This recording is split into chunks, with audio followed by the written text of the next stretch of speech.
জুতাটা কার টাকায় কেনা? মানে? জুতাটা তোমার বাবা তার টাকা দিয়ে কবে কিনে দিছিল আমাকে? হুম, বলো।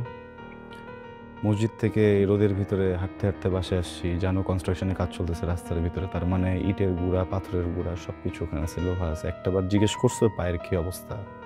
একটাবার দেখতে চাইছো তোমার পা ঠিক আছে কিনা? হ্যাঁ, আমার টাকার স্যান্ডেল আমি ওখানে হারাই আসছি না কি করে আসছি, এটা আমার পার্সোনাল ব্যাপার। তোমার যদি প্রবলেম হয় আমাকে বলবো, আমি টাকা আবার তোমাকে দিব। সমস্যাটা কোথায়?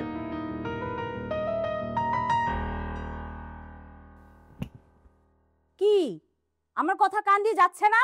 কি বললাম? জুতাটা যাও খুঁজে নিয়ে আসো, যদি না পাও কিনে নিয়ে আসবা, কিন্তু বাসায় আসবা না জুতা ছাড়া। যাও বেরো, জানি তো। বের হও।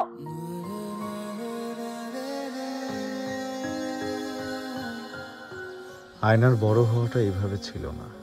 ও একজন ধনীর দুলালি, খুব আহ্লাদে বড় হয়েছে।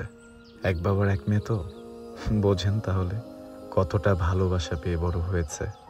সেখান থেকে এসে আমার ছোট্ট অগোছালো ঘরে মন টেকানো তো একটু সময়ের ব্যাপার, তাই না?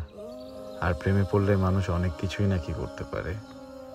সেটা হয়তো পারে, না পারলেও হয়তো আবেগের বশে সবাই বলে। কিন্তু প্রেম যখন একটা সম্পর্কে পরিণত হয়, আর সেই সম্পর্ক যখন ধীরে ধীরে পুরাতন হতে থাকে, তখনই শুরু হয় আপত্তি, দ্বিধা, দ্বন্দ্ব। এত কিছুর পরেও কেন আমি মেয়েটাকে আগলে রেখেছি জানেন? কারণ ও আমার জন্য নিজের ফ্যামিলিকে ত্যাগ করেছে।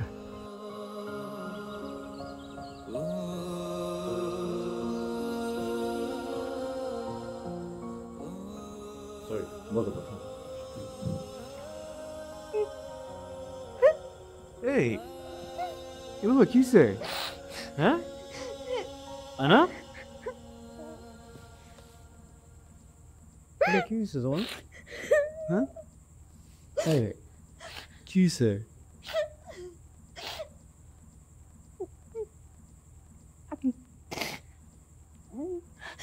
বাবা ফাইনালি বলে দিছে কি? আমি নাকি তাদের জন্য মরে গেছি। আমাকে ত্যায্য করে দিছে।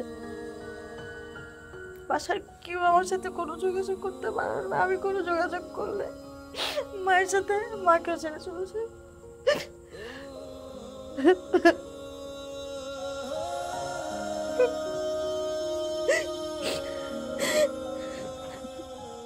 ও আসলে ফ্যামিলি থেকে ত্যায্য।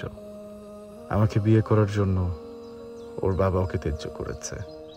ও ওর ফ্যামিলির সবার সাথে কথা বলার পারমিশন হারিয়েছে।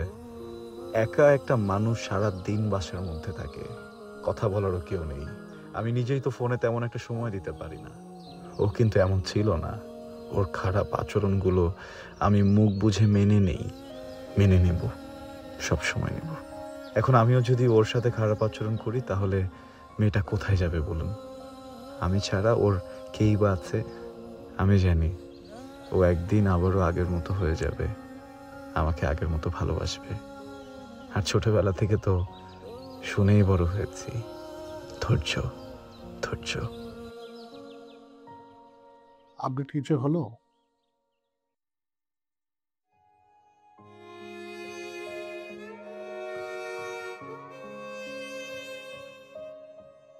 বলুন, কি অবস্থা? স্যার, বলুন। আমার মনে হয় আমার মার সাথেই সমস্যা।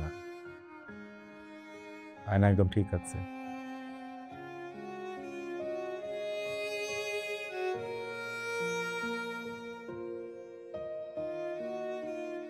হৃদয় সাহেব, নিজের যত্ন নেবেন। জীবনটা হেলাফেলা নয়। ফ্যামিলিকে সময় দিন, সবকিছু ঠিক হয়ে যাবে।